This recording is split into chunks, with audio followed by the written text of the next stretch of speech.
केरल में कई जगह पीएफआई के कार्यकर्ता गिरफ्तार। केंद्र सरकार द्वारा पीएफआई को अवैध घोषित किए जाने के बाद इस प्रतिबंधित संगठन के कई कार्यकर्ताओं को केरल में विभिन्न हिस्सों में बिना अनुमति लिए विरोध प्रदर्शन करने पर गिरफ्तार किया गया है और उनके खिलाफ मामले दर्ज किए गए हैं। पुलिस ने बताया कि पीएफआई के 2 कार्यकर्ताओं को संगठन के समर्थन में नारे लगाने के लिए राज्य की राजधानी के कलम्बलम इलाके में गिरफ्तार किया। पंचकुला नगर निगम ने कई स्थानों से कुत्तों के हमलों के कई मामले सामने आने के बीच शहर सीमा में कुत्तों की उग्र पिटबुल और रोटेवीलर नस्लों को पालतू जानवर के तौर पर रखने पर पाबंदी लगा दी है। अधिकारियों ने ये जानकारी दी है। महापौर कुलभूषण गोयल ने पंचकुला में संवाददाताओं को बताया कि निगम के सदन की एक बैठक में इस आशय का निर्णय लिया गया है। उनके अनुसार बैठक के सामने एजेंडा के 24 विषय थे और सदन ने भी सभी पारित कर दिए।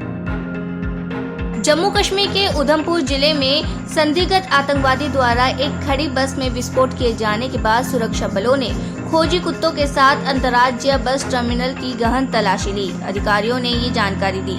पुलिस ने बताया कि विस्फोट के बाद जम्मू क्षेत्र में हाई अलर्ट कर दिया गया है। इससे पहले उधमपुर में भी इस तरह का विस्फोट हुआ था, लेकिन कोई हताहत नहीं हुआ।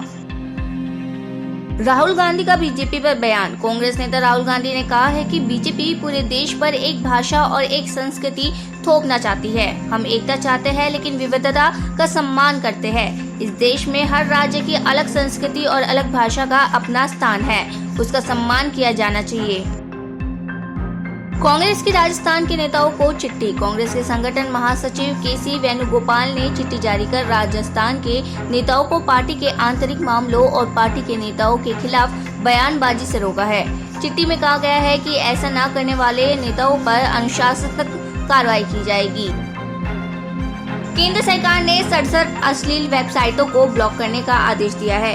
इंटरनेट कंपनियों को कार्रवाई का आदेश दिया गया है। 2021 में जारी किए गए नए आईटी नियमों का उल्लंघन के मामले में उन पर सख्ती बरती गई है। बीबीसी से निकाले जाएंगे 400 कर्मचारी। बीबीसी वर्ल्ड सर्विस के लगभग 400 कर्मचारी कॉस्ट कटिंग के नाम पर निकाले जा रहे हैं। ये घोषणा कंपनी की ओर से की गई है। इस्लामाबाद हाई कोर्ट से नवाज शरीफ की बेटी मरियम को मिली राहत। इस्लामाबाद हाई कोर्ट ने एवनफील्ड मामले में पीएमएलएन की उपाध्यक्ष व नवाज शरीफ की बेटी मरियम नवाज और उनके पति को बरी कर दिया है। ये जानकारी पाकिस्तान मीडिया के हवाले से सामने आई है। जामिया यूनिवर्सिटी में छात्रों के 2 गुट आपस में भिड़ गए। पुलिस को बीती रात 9 बजे के आसपास सूचना मिली थी कि इस झड़प में एक छात्र जख्मी हो गया। उसे अस्पताल में दाखिल कराया गया। बताया गया है कि घायल छात्र को देखने गए उसके साथी पर दूसरे गुट के छात्र ने फायर किया। पुलिस मामले की पड़ताल कर रही है। जेलों में सुविधाओं की भारी कमी और कैदियों की बढ़ती तादाद पर सूद लेते हुए सुप्रीम कोर्ट ने सरकार को निजी जेलों का सुझाव दिया। सामाजिक कार्यकर्ता गौतम नौलखा की जेल में अस्पताल में शिफ्ट करने की अर्जी पर सुनवाई करते हुए शीर्ष अदालत ने कॉर्पोरेट सोशल रिस्पॉन्सिबिलिटी का ध्यान दिलाया और कंपनियों से जेल बनवाने और बदले में कर छूट देने का सुझाव दिया। इससे पूर्व पीठ ने तलोजा जेल अधीक्षक को कार्यकर्ता नौलखा को मुंबई के जसलोक अस्पताल में इलाज के लिए भर्ती करने का आदेश दिया।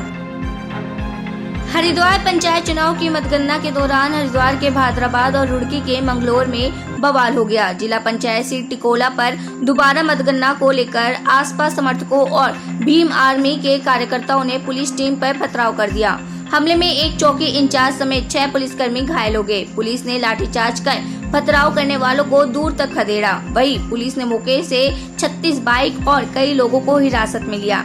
घायल पुलिसकर्मियों को अस्पताल में भर्ती कराया गया है। पथराव की सूचना पर एसएसपी भी मौके पर पहुंचे और जानकारी ली। साथ ही आरोपियों पर कड़ी कार्रवाई के निर्देश दिए। देहरादून की तहसील यमकेश्वर के गंगा भोगपुर स्थित एक रिजॉर्ट में सेवारत पौड़ी ब्लॉक के श्रीकोट गांव की अंकिता की हत्या के मामले में उसके दोस्त पुष्पदीप ने नया खुलासा किया है। उसने बताया कि जिस दिन अंकिता लापता हुई, पुलकित आर्य ने उसे कॉल कर अंकिता के लिए नई जॉब तलाशने की बात कही थी। कठुआ जिले के नगरी से सटे कल्याणपुर गांव का निवासी पुष्पदीप वीरवार को जांच टीम को सहयोग करने के लिए उत्तराखंड रवाना हो गया। जेम्स वेब और हबल टेलीस्कोप ने अपने उस स्पेसक्राफ्ट की पहली तस्वीर को जारी किया जिसे जानबूझकर एक एस्टेरॉयड से टकराया गया था। खगोलविदा के अनुसार इसका असर पूर्व में लगाए गए अनुमान से कहीं अधिक नजर आ रहा है। दुनिया के टेलीस्कोप ने भविष्य में मानव जीवन के लिए संभावित खतरा बनने वाले एस्टेरॉयड से पृथ्वी को बचाने की अपनी क्षमता के परीक्षण के लिए इस सप्ताह की शुरुआत में स्पेस रॉक डिमॉर्फ्स की ओर फोकस किया। खगोलविदा ने नासा के डबल एस्टेरॉयड रिडक्शन टेस्ट को लेकर खुशी मनाई। कांग्रेस अध्यक्ष पद के चुनाव और राजस्थान के राजनीतिक संकट की पृष्ठभूमि में पार्टी के G23 समूह के 4 सदस्यों आनंद शर्मा, भूपेंद्र सिंह हुड्डा, पृथ्वीराज चौहान और मनीष तिवारी ने बैठक की। सूत्रों के अनुसार इन चारों नेताओं की बैठक आनंद शर्मा के आवास पर हुई। सूत्रों ने कहा है कि इन नेताओं ने कांग्रेस अध्यक्ष के चुनाव को लेकर चर्चा की।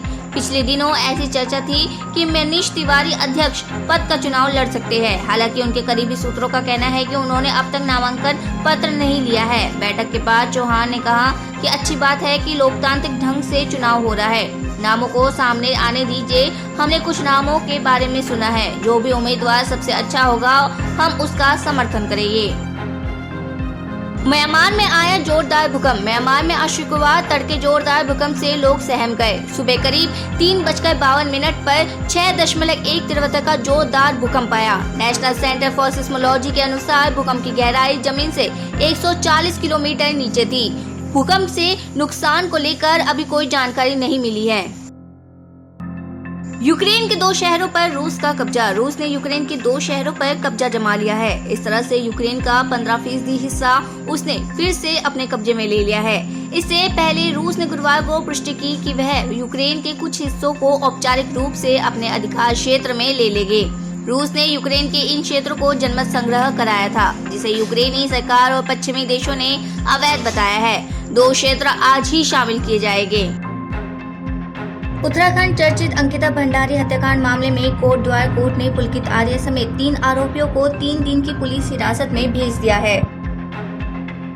यूपी के मैनपुरी में सपा का नगर कार्यालय पर बुलडोजर चलाया गया। सपा कार्यालय को जमींदोज कर दिया गया। शासन ने आवंटन रद्द किया था।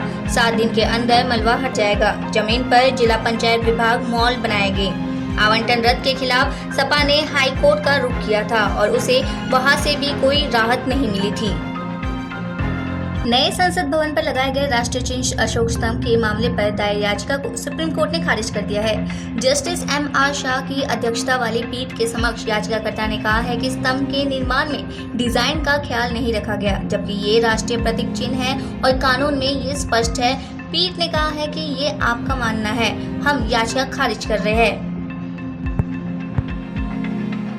अफगानिस्तान की राजधानी काबुल में एक शिया बहुल इलाके में शुक्रवार तड़के विस्फोट हुआ। तालिबान के एक अधिकारी ने ये जानकारी दी। इस हमले में 20 लोगों की मौत हो गई और 35 लोग घायल बताए जा रहे हैं। दश्ती बाराची इलाके में एक शिक्षा संस्थान के अंदर विस्फोट हुआ। विस्फोट की अभी तक किसी ने जिम्मेदारी नहीं ली है।